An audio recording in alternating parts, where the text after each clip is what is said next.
Hello student and welcome back to simply GS. आज मैं बात करने वाला हूं कि किस तरीके से अपनी कोडिंग जर्नी को इतना बेहतर बना दिया जाए, इतना स्मूथ बना दिया जाए कि कोड को कम से कम कॉपी करने की जरूरत पड़े, और कोड को अगर कॉपी करना भी है तो कहां से करना चाहिए, किस तरीके से करना चाहिए और कब चीज़ों को कहां से किस तरीके से कॉपी करना चाहिए। मतलब एक एक करके अपन को स्टेप चढ़ने चाहिए, ना कि ये कि अपन ने शुरू किया और बस पूरी वेबसाइट को कॉपी कर लिया, पूरी वेबसाइट को ए वाली वेबसाइट बना ली, अमेजोन का क्लोन बना लिया, यूट्यूब का क्लोन बना लिया, स्पॉटिफाई का क्लोन बना लिया, अलग अलग क्लोन बना लिए, अलग अलग CSS लिख ली, लेकिन CSS बिल्कुल भी नहीं आई। जावास्क्रिप्ट का क्या लगाना है, कैसे लगाना है, किस चीज़ को कहाँ पे किस तरीके से यूज करना है, कुछ भी समझ में नहीं आया। इस तरीके से अच्छा है कि आप एक एक फीचर को करके चलें और उस तरीके से आप धीरे धीरे आगे बढ़ेंगे तो आपको ज़्यादा बेहतर मिलेगी। उन सब के बारे में आज बहुत ही बिल्कुल डीप के अंदर पूरी गाइडेंस मिलने वाली है, तो इस वीडियो को ध्यान से जरूर सुनना। भले ही थोड़ा समय लग जाए, 5, 6, 8, 10, 12 मिनट की भी अगर वीडियो बनती है तो बिल्कुल भी आप देखने से कतराना नहीं, पूरी वीडियो को ध्यान से सुनना। ये आपकी लाइफ को चेंज कर सकता है। सबसे पहले जब भी आप अगर HTML, CSS और जावास्क्रिप्ट इन तीनों को जब भी आप सीखने की कोशिश करें तो ज़रूरी नहीं है कि इन तीनों के ट्यूटोरियल या क्लोन ही लगातार बनाने हैं। सीधा सिंपल सा टॉपिक रहता है कि आपने पहले HTML के कुछ टैग के बारे में आसानी से पढ़ा, वो टैग क्या करते हैं उनको समझा, वो किस ऑर्डर में काम करते हैं। सबसे चीज़ होती है HTML के अंदर, एक होता है इनलाइन टैग, एक होता है इनलाइन टैग और एक होता है ब्लॉक टैग। कौन सा? Block tag. आपको सिर्फ इन दोनों के बीच में डिफरेंस मालूम करना है कि इनलाइन टैग कौन से हैं, ब्लॉक टैग कौन से हैं। मैं एक वेब डेवलपमेंट का एग्जांपल लेके चल रहा हूँ, इसको आप ऐप डेवलपमेंट पे भी अप्लाई कर सकते हैं, डेटा साइंस पे भी कर सकते हैं। जिस जगह पे आप जो फील्ड के अंदर अभी आप काम कर रहे हैं उस फील्ड के अंदर आप अप्लाई कर सकते हैं। उसके बाद बात आती है CSS की। CSS को मैंने भी आज तक मास्टर नहीं कर पाया, हर एक प्रॉपर्टी इसकी याद नहीं की जा सकती है। केवल जब आप लगातार काम करते रहेंगे CSS के अंदर, चीज़ों को बनाते रहेंगे, एक एक चीज़ आप बनाते रहेंगे तो उससे केवल अंदाज़ा हो जाएगा। आपको प्रॉपर्टी का केवल अंदाज़ा होना चाहिए। प्रॉपर्टी कौन सी प्रॉपर्टी, मतलब आपको ये अंदाज़ा होना चाहिए कि इसके ऊपर क्या एक्शन मुझे परफॉर्म करना है। उस एक्शन को अगर आप गूगल पर सर्च करोगे ऑटोमेटिक उसके रिगार्डिंग कोई ना कोई आपको प्रॉपर्टी मिल जाएगी। उस प्रॉपर्टी को आप अप्लाई करके वो डिज़ाइन आप क्रिएट कर सकते हो। अब जावास्क्रिप्ट सबसे बड़ी बात आती है लॉजिक के लगाने के लिए, लेकिन ये चीज़ खोती चली जा रही है। जितना ज़्यादा कोड को कॉपी किया जा रहा है उतनी ज़्यादा ये लॉजिक खोता चला जा रहा है। वेब डेवलपमेंट में मैं बहुत सारे लोगों से मिल चुका हूँ, इतनी ज़्यादा लोगों की एरर सॉल्व कर चुका हूँ। मोस्ट ऑफ द लोगों की एरर मैंने इसलिए देखी, देखो स्टैक ओवरफ्लो, डिस्कॉर्ड, इन दो वेबसाइट पे मैंने इतने लोगों की एरर सॉल्व करी है जितना आप सोच भी नहीं सकते। जो मेन मुझे एरर देखने को मिली ना कि उन लोगों की एरर क्यों आ रही थी, सबसे पहला रीजन था कि वो लोग कोड को इतना कॉपी कर रहे थे, वो भी किसी पर्टिकुलर चैनल पे किसी एक वीडियो से लेके वो कॉपी कर रहे हैं। उनको ये मालूम नहीं है कि अगर उसके अंदर वर्जन चेंज हो गया, Node.js का वर्जन चेंज हो गया, React.js का वर्जन चेंज हो गया, वो लगातार एरर दे सकता है, किसी भी तरीके से एरर आ सकती हैं। उनको अगर एरर आ गई वो एरर को सॉल्व नहीं कर पाएंगे, वो दूसरे प्रोजेक्ट पे शिफ्ट कर जाएंगे। क्यों कर जाएंगे? क्योंकि उनको कोड की समझ नहीं है। कोड की समझ के लिए आपको पढ़ना ही पड़ेगा। जब तक आपको सही तरीके से उस कोड के बारे में मालूम नहीं होगा, आप कितना भी कोशिश कर लें, आप सही तरीके से अपने वेब डेवलपर्स की जर्नी को स्मूथ नहीं कर सकते हैं। तो कोड की अंडरस्टैंडिंग होना बहुत ज़्यादा ज़रूरी है। और कोड की अंडरस्टैंडिंग कब होगी? कोड की अंडरस्टैंडिंग होने के 3 तरीके हैं। ये जो भी मैं यहाँ पे लिख रहा हूँ, इस सब पूरा PDF की लिंक नहीं होगी तो गिटहब की लिंक होगी, वो मैं डिस्क्रिप्शन में प्रोवाइड करा दूंगा, उसकी आप टेंशन मत लो। लेकिन यहाँ पे मैं जो बता रहा हूँ उन सबको ध्यान से सुनो और एक एक चीज़ अपने अंदर तक जाने देना और किसी भी तरीके से उसको अप्लाई करना। और जितना ज़्यादा अप्लाई करोगे उतने ज़्यादा बेहतर डेवलपर बनोगे। कोई अभी कुछ नहीं रह गया। ChatGPT आ गया है, उसने बहुत खतरनाक अपना खेल दिखाया। वो एक टूल नहीं है केवल। मैं अगली वीडियो लेके आने वाला हूँ 10 AI वेबसाइट की जो पूरी तरीके से हिला देने वाली हैं वेब डेवलपर की जर्नी को। लेकिन अभी इस वीडियो के अंदर ये देखो कि AI वेबसाइट हैं, बनी रहने दो, कोई दिक्कत नहीं है। लेकिन अपने को ये मालूम होना चाहिए कि सबसे पहले अपन को कोड की समझ होनी चाहिए। एक बार आपको कोड की समझ हो गई, कोड और लॉजिक ये दोनों एक दूसरे से बिल्कुल भी अलग नहीं है, ये दोनों एक दूसरे के बिल्कुल सिमिलर हैं। आपको ये चीज़ ध्यान में रखनी पड़ेगी। लॉजिक और कोड इन दोनों का जब आप कॉम्बिनेशन बनाने लगेंगे अपने दिमाग के अंदर, तब जाके आपके मन में सही तरीके से कोडिंग क्रिएट होगी वेब डेवलपमेंट के लिए। अब बात करते हैं कि वेब डेवलपमेंट की थिंकिंग क्यों नहीं आ पा रही है। वेब डेवलपमेंट में सबसे बड़ी चीज़ होती है थिंकिंग। थिंकिंग आजकल इसलिए गायब होती जा रही है क्योंकि वेब डेवलपमेंट का हर एक फीचर बना पड़ा है। इंटरनेट पे कोई भी आप फंक्शनैलिटी वेब डेवलपमेंट की सर्च करने जाओगे, हर एक फंक्शनैलिटी आपको मिल जाएगी। इतने सारे प्रोजेक्ट बन चुके हैं, मतलब हर एक प्रोजेक्ट जो आप प्रोजेक्ट सोच सकते हैं वो सारे प्रोजेक्ट पहले से अवेलेबल हैं यूट्यूब पे, गूगल पे, अलग अलग जगह पे। मतलब कोड तो सब हर जगह है। जब कोड हर जगह है, एआई का काम है कि गूगल से जो कोड उठाना, यानी कि जो डेटा है उस डेटा को उसको अडॉप्ट कर लेना। तो एआई का यही काम है, तो फिर वो आपको कोड क्यों नहीं दे सकता? वो आपको बनाया हुआ कोड जरूर दे सकता है, लेकिन कोड को पढ़ने की समझ होनी चाहिए। अब बात वो नहीं रह गई है, वो समय शायद आज से 3 या 4 साल पहले का था कि जब आपको कोड करने के लिए बहुत ज़्यादा मेहनत करनी पड़ सकती थी, लेकिन अब कोड को समझने की बहुत ज़्यादा जरूरी है। कोड को समझ लिया, कोड को समझना सीख गए, उसके अंदर एडिट करना सीख गए, जितना जाना हो सकता है कोड को एडिट करो। कोई भी लिखा हुआ आपका पुराना कोड है उसको एडिट करो, किसी और दोस्त का कोड है उसको समझो और उसको एडिट करो। कोड को जितना हो सकता है अपने हिसाब से थोड़ा थोड़ा एडिट करके कोशिश करो। कोडिंग सीखने का सबसे बेस्ट तरीका यही है और दूसरा कोई तरीका नहीं है। वेब डेवलपमेंट अगर अच्छे से करनी है तो यही एक सबसे सिंपल और आसान तरीका है, इसके अलावा दूसरा कोई तरीका नहीं है। कोड को एडिट करो और एडिट करने के बाद उस कोड को डिप्लॉय करो। सबसे बड़ी चीज़ होती है डिप्लॉयमेंट। आपने अगर कोड को एडिट करने के बाद डिप्लॉय किया और कोड आपका नहीं फट रहा है तो इसका मतलब आपका कोड सही तरीके से काम कर रहा है, वरना बहुत सारी चीज़ें इसमें गड़बड़ होने वाली हैं। कोड को डिप्लॉय जरूर से ज़रूर करें। एक चीज़ आपको यहाँ पे मेंशन करना चाहूँगा कि लोगों के पास क्रेडिट कार्ड नहीं है, इवन मेरे पास भी नहीं था अभी 1 महीने पहले तक, लेकिन अभी मैंने लिया और उसका यूज किया AWS पे और वहाँ पे अलग अलग जगह पे, जिस जगह पे उसका यूज होता है, और डिजिटल ओशियन जैसी जगह पे। लेकिन क्रेडिट कार्ड का होना आज आपका नहीं है, पिताजी का, माताजी का, किसी का है, पर क्रेडिट कार्ड होना ज़रूरी है। कोई ना कोई एक सर्विस आप खरीद लो, उसके ऊपर आप एक वेबसाइट 2 महीने के अंदर, अगर आप एक कॉलेज स्टूडेंट हैं, मतलब 2nd ईयर में, 3rd ईयर में, 2 या 3 महीने के अंदर पूरी एक वेबसाइट को कंप्लीट करो। उसके अंदर जितना छोटा छोटा चेंजेस आप डेली कर सकते हो उतना छोटा छोटा चेंजेस करो, अलग अलग तरीके से डिजाइन डालने की कोशिश करो, उसको एब्सोल्यूट बनाओ।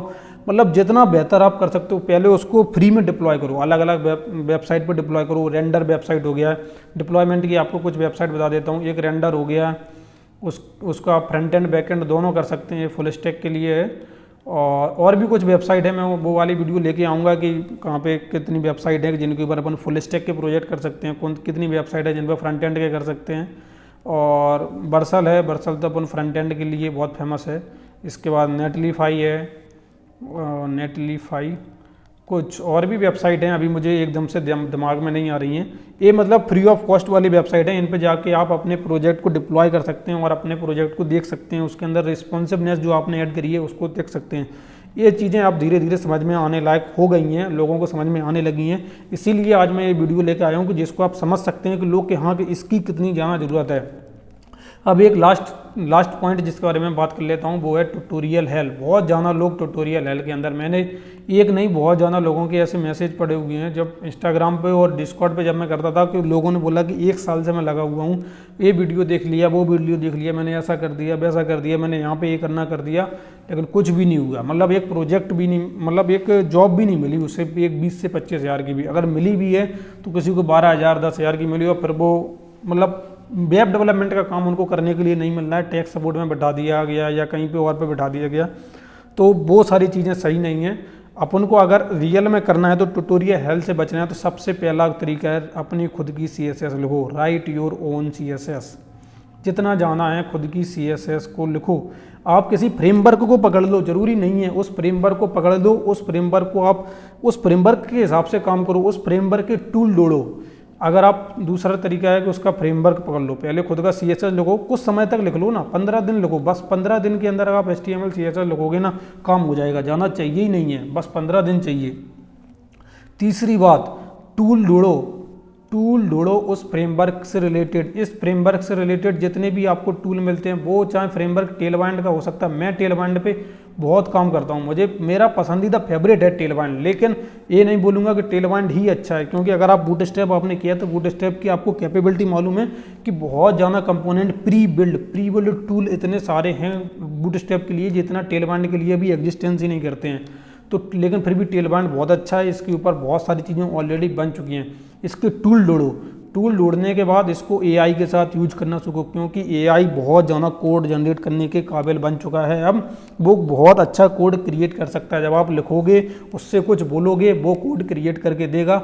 उस कोड को एडिट करो, जितना हो सकता है डेली के बेस पे 2 लाइन एडिट करो, 1 लाइन एडिट करो, 5 लाइन एडिट करो, लेकिन कोड को एडिट करो। यहाँ से एआई जो कोड देगा, उस कोड को क्या करना है, एडिट करना है। उस कोड को अगर आप थोड़ा थोड़ा एडिट करना सीख जाओगे, उसके बाद बहुत सारे टूल ऐसे होते हैं, बहुत सारी ऐसी वेबसाइट हैं। चौथे नंबर पे जो ऐसी वेबसाइट हैं जो बने बनाए टूल देते हैं आपको उस पर्टिकुलर फ्रेमवर्क से।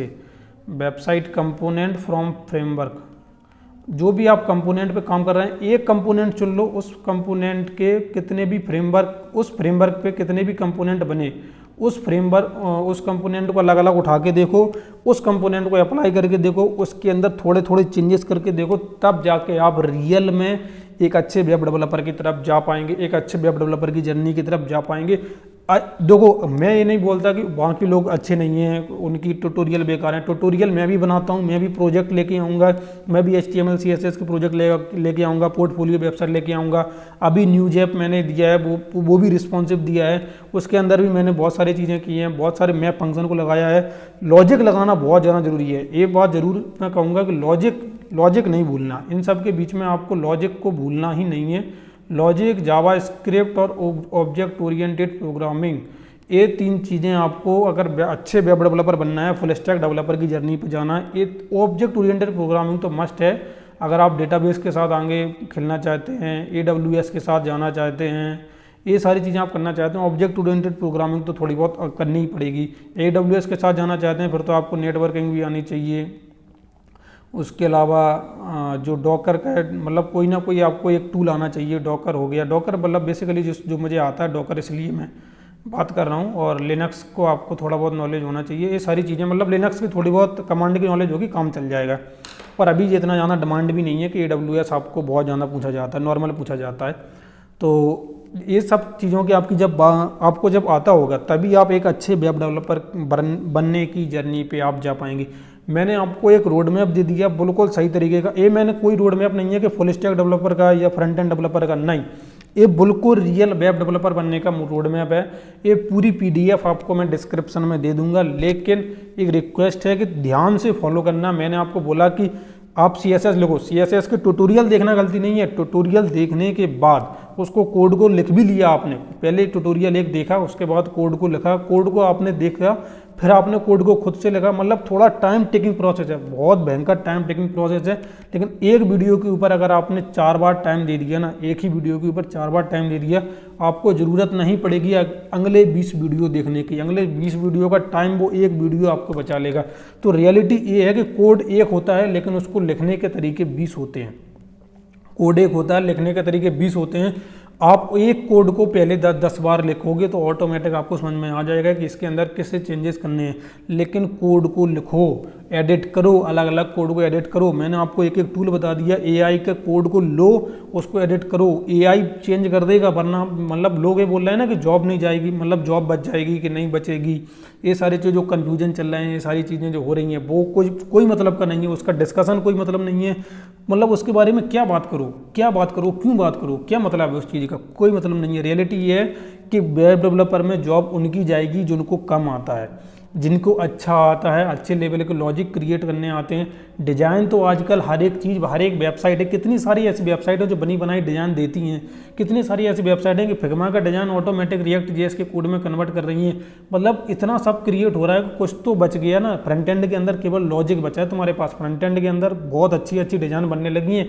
मतलब एक नॉर्मल लेवल का बच्चा कर ही नहीं पा रहा है। इतना कॉम्प्लिकेटेड चीज़ें होने लगी हैं ना कि आपको देखने, अभी आपको अगर शुरुआत किया ना तो आपको देखने में लगेगा कि अरे मैंने ये कर लिया, मैंने इस बंदे में, क्योंकि यूट्यूब पे है कंटेंट, लेकिन वो इसकी एक लिमिट है। हर एक यूट्यूबर की एक लिमिट है कि वो एक पर्टिकुलर जगह तक ही करा सकता है। आप किसी एक पर्टिकुलर यूट्यूबर, कोडवे थेरी को भी अगर मैं लेके चलूँ, क्योंकि बहुत सारे लोग उसको जानते हैं इसलिए मैं बात कर रहा हूँ, उस बंदे ने भी बताया, तो उसने भी ऐसा नहीं कि बहुत हाई लेवल चीज़ें बता दी हैं कि गूगल को किस तरीके से ऐड करना है, गूगल साइन इन कैसे ऐड करना है, बहुत सारी चीज़ें उसने नहीं बताई हैं, बहुत सारी चीज़ें उसने भी छोड़ के रखी हैं।